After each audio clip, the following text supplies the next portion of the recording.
Welcome. I'm Zach, and we're going to explore ways to enhance education with the augmented reality application called Blippar.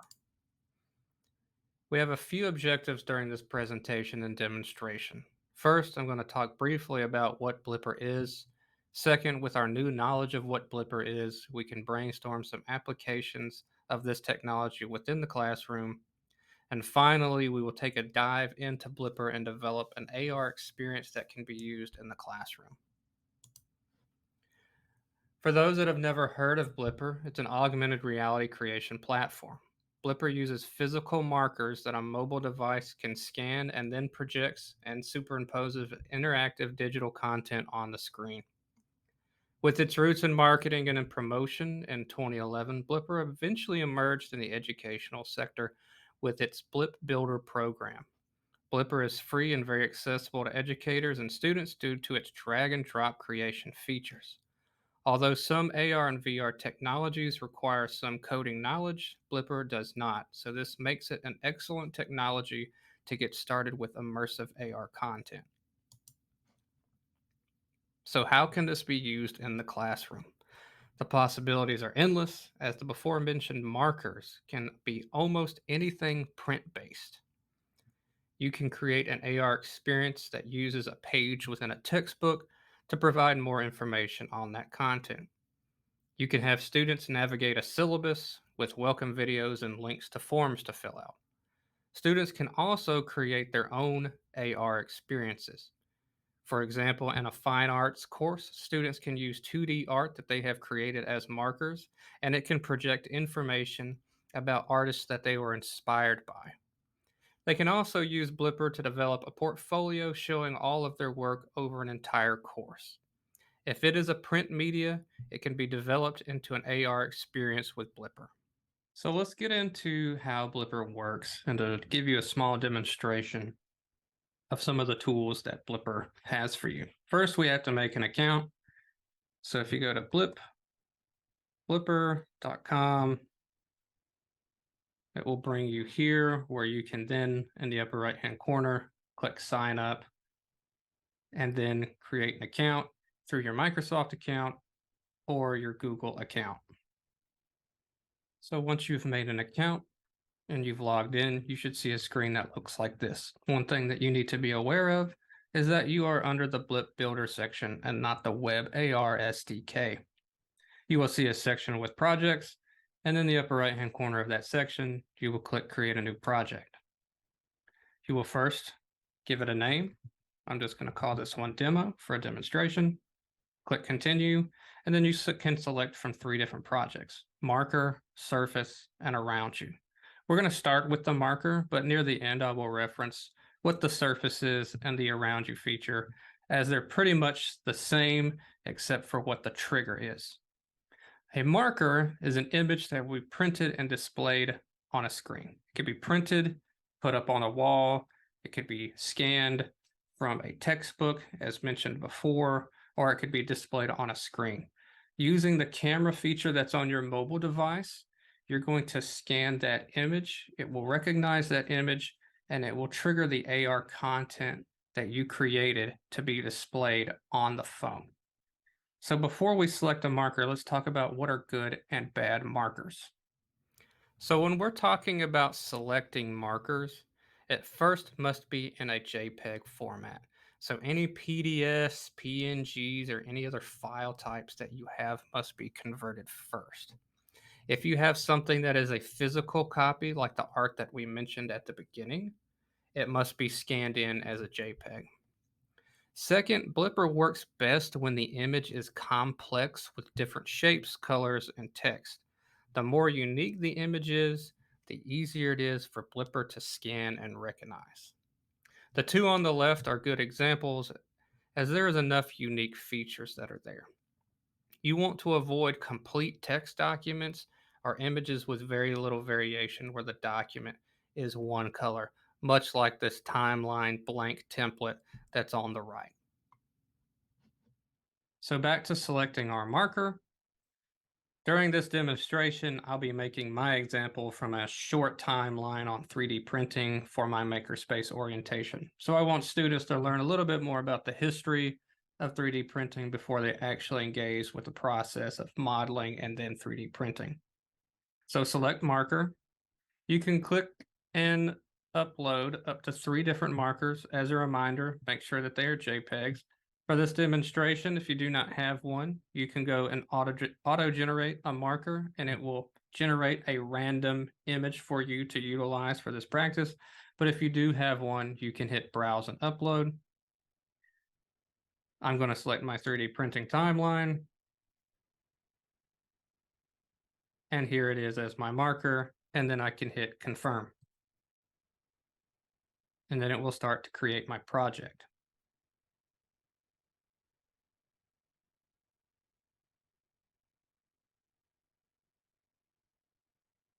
So here is the workspace. So some things that you want to be aware of.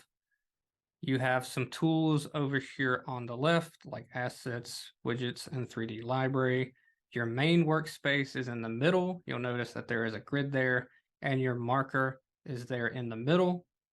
And on the right, you'll have some editing tools that you can change and manipulate depending upon what asset or item that you have within the workspace. And on the bottom, which we will reference near the end, is the animation layers. Let's put our first piece of AR content on the screen. Under library, you will see a plus sign. This is where you can upload your own assets such as 3D models, audio, images, PDFs, and videos. Let's click on the plus sign and add our first asset. You will see Browse and Sketchfab. We'll get to Sketchfab a little bit later, so let's focus on the Browse feature first. You can upload JPEGs, PNGs, GIFs, MP4s, MP3s, and models such as the file types that are listed below.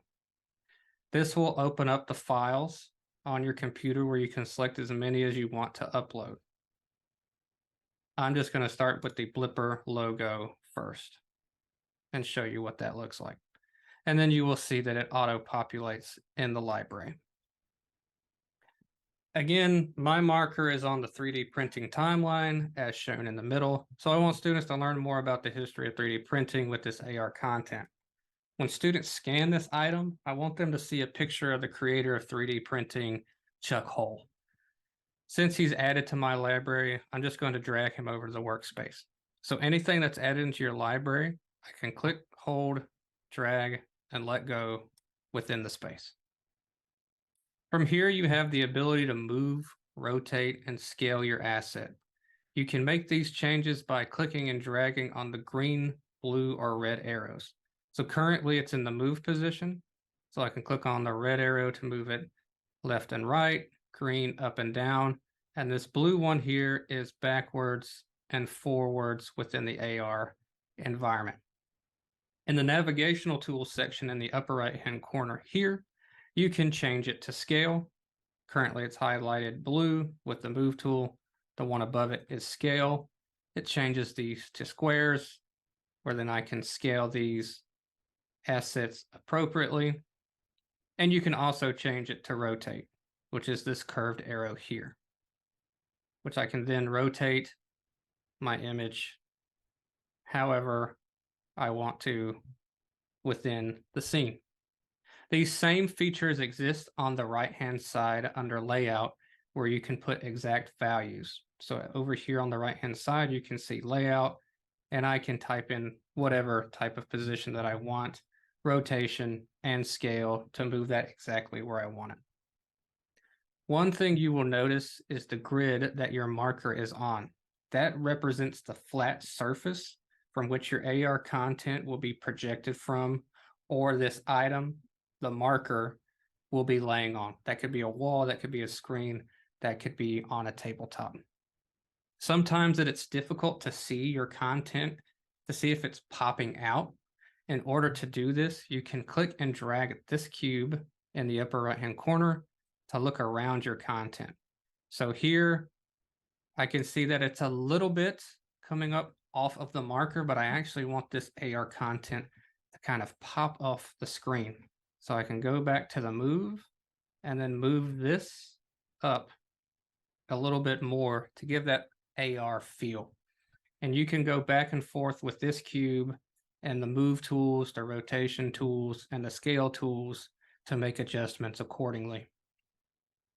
Adding images is an easy way to implement AR content, but we also have the ability to give images more context with adding text. Below the library is the widget section where you will see the text feature. Click and drag this over. You can complete the same move, rotate, and scale editing features. So currently this is kind of behind my image.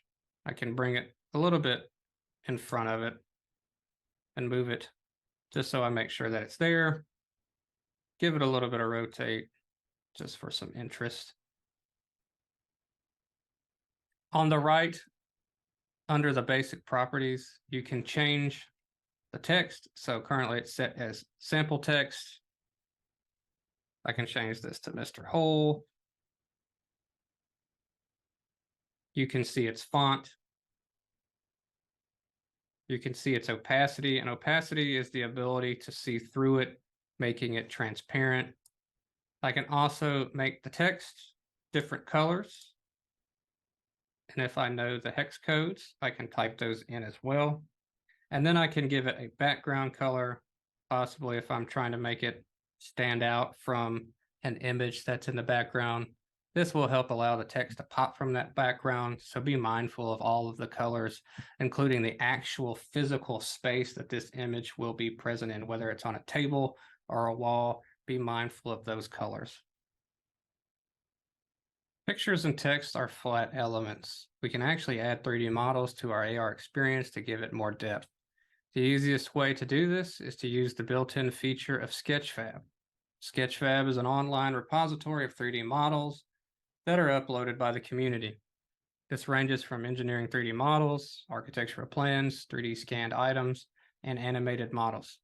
You can add existing models to show the history of a location, how something works, and there are many more applications based off of what you are trying to accomplish within the classroom. So go back to the library, click the plus sign, Sketchfab is automatically selected. I'm going to search for 3D printer, which is already generated, and I'm going to select this one. It'll show you some of the assets, some of the size, the title, how complex it is. You can even preview it within the window by viewing it in Sketchfab itself.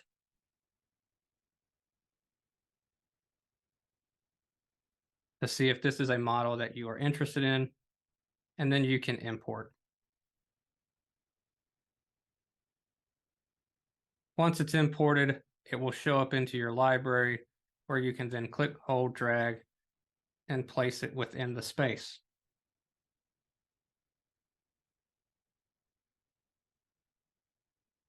Again, you can do all of the same editing features.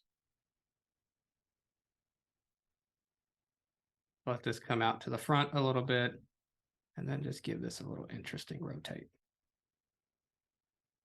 All of what we have done so far will just simply display on our mobile device, but does not have any interaction involved. With anything that we place in the workspace, we can add an action on the right-hand side. So currently right now, I have my 3D printer selected. Here on the right under layout, you will see action on touch. There are a few different actions that we can have. Once you click this item on your screen, we can have it play an audio file, go to a video or a website. It could even make a phone call or send an email, which may be a little bit more geared towards the marketing side. But then it has some other things as well, like going to YouTube or Twitter or to another scene, which we'll discuss here in a moment. I'm going to have mine go to a website, which will then generate the website URL bar that I want.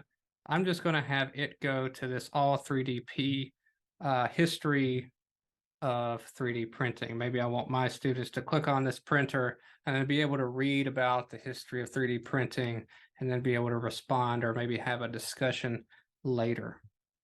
Copy and paste that. I can also test the link to make sure that it works. And then I can have it open in an external browser if I want to as well. You can add more interactive features to your AR experience by adding another scene. A scene is basically just another slide that can be navigated to with more AR content. To do this, you can click up here where it says scene 1, and then you can go to where it says add new scene, and you can name your scenes so that you can keep up with them. So I'm just going to simply call this one scene 2 as it is. Press enter, it will add it here, and I can also reorder them. So as a student scans the marker image, scene 1 would happen first, and then I can navigate to scene 2. I can close that, and you will see that the marker exists in scene 2. It's the same one as scene 1, and now I have a completely blank slate to where I can add more items. So it's basically another slide of a PowerPoint presentation and giving more information. So in this example, I can talk about Chuck Hull's history of 3D printing and what he did, and then I can move on to the next scene and talk about the next portion of the timeline, possibly resin printing or FDM printing. Now, how you would navigate between these scenes is to choose an element and make that action go to a different scene. So I'm going to go back to scene 1. And what I'm going to do is go into my 3D library that's on the left-hand side. And this is a library of pre-made 3D models that work like any other asset. And I'm going to make this arrow appear in my AR content. So I'm going to click and hold and drag this kind of over here. I'm going to move over here and give it a color like red, and then I can go and give it an action. And it's the last action where it says go to scene, and then it's going to ask which scene do you want to go to, and I'm going to go to scene 2. You have to have scenes engaged, more than one scene, so that you will be able to utilize this action. Now I can go to scene 2. So when I'm in the mobile app, I can click on that little marker and it will bring me to scene 2. Now, to give yourself navigation to go back and forth between scene 1 and scene 2, you probably will end up wanting to do the same thing within scene 2. I may want to rotate it so it's facing possibly the other way, maybe give it a different color, and then change its action to go to scene and change its scene to scene 1. And that allows students to be able to navigate between scenes and go back if they missed content or did not understand something. The final editing feature you have, which can give life to your AR creation, is animations. A little bit more advanced, but can really make the experience more engaging for your students. At the bottom, you can open up the animation effects that are at the bottom right. You will see all of your assets on the left, so you can see where my screenshot is, my arrow, the text, and then my printer model that I've uploaded. In the middle is the timeline, and all of the effects that are available to you are on the right. In the timeline, you are going to see the current spot in the timeline. So this marker that's right here is at 0. So when the AR content is opened up on your mobile device, it will start that animation here, and then I can start animations wherever I want to when I move that spot. Move this to where you want an animation to begin, so we'll just keep it at 0, and then I can add my animation. I'm just going to add a move animation to show an example to Mr. Hull. So my text is right here. I'll throw in move. It'll highlight it for you so you can see it snap. And then also at the top, you can see it actually highlight that asset so you know that you are putting it in the correct location. And then I'm going to drop my move. From here, without changing anything, I can click on the play button just to preview what it's going to do. So currently by default, it's got a little bit of right hand motion with it all the way from 0 to 3 seconds. How you change and manipulate animations is you will change where it is at the beginning and change where it is at the end. I want Mr. Hull to begin here, but I may want him to move a little bit more all the way to the right quicker. So if I go to the end and drag my timeline marker here, that's where it ends. I don't want it to end there. I want it to end a little bit further to the right. So I need to open up my move tool and move it all the way over here. So that if I go back to 0 and click play, now that animation is traveling all the way to the right and then stopping. I can also do that with the scale and the rotate features, just like I was able to do when I was putting assets in at the beginning. I am also allowed to put certain animations back to back. So let's see what this does. So it's going to move all the way over here to the right, and then it's going to do this type of rotation, and then it's going to loop. I can change those however I want to. So if I click on the rotate, you'll see I can have the duration here, and I can take the loop off and then have it just do a rotation and then just stop, or I can have it endlessly go on and on and on. I can also stack animations. So I can take this rotate and then move it under or above the move. So maybe these things are happening at the same time. So I'm going to have this go all the way back to the beginning and then click play. And now this thing is turning and then moving and setting itself over here on the right-hand side. So you can get very creative with the combination and the stacking of all of these animation features to make your content a little bit more engaging to work with. The final feature is to be able to see your creation in AR while you're working on it. If you go to Preview Project in the upper right-hand corner, it will generate a QR code for you to scan and preview on the marker. So the QR code will be on the left. You have 20 minutes to kind of mess around and see what works. And then it gives you a preview of the marker on the right-hand side. So you will take your mobile app, open up the camera app or your QR scanner, scan this QR code. It will open up Blippar on your phone, and then you will be able to scan the marker that is on the right-hand side to see what your work looks like within the mobile device. So let me show you what that looks like. So what you want to do is go to Preview Project, have it generate that QR code.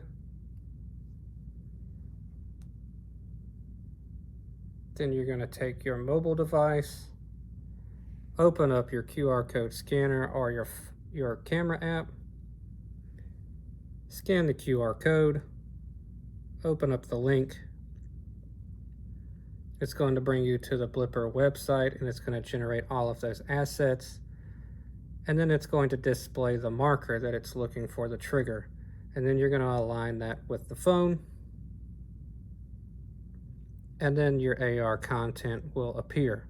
This is where you can see if your animations or your links are working appropriately. So I saw that my text animation was working. Let's see if my navigational arrow is working appropriately. There it is, it's moved to the next scene. Now I didn't add anything to that particular scene, but we're gonna see if it goes back to the original scene, which it does, and the animation plays again.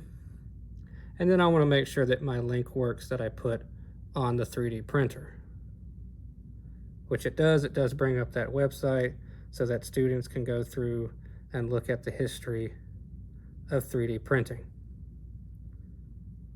And then I can go back and check out the actual AR experience once again and navigate through all of the scenes. Once you've made the necessary changes and you're happy with your AR creation, you can publish it so others can see and engage with your project. So in the upper right-hand corner beside Preview Project is Publish Project. It'll generate the same thing where it will show you a QR code and the marker, but this QR code is not time limited to 20 minutes. What you will want to do is download this QR code, and you will want to download your marker image, and that will allow you to save it. From there, you can then print these, place them around the room on walls, tables, other locations, and you can also have them displayed on screens. So students can open them up on Chromebooks. You can have one on a large projector at the front of the classroom, depending on what type of activity that you're doing.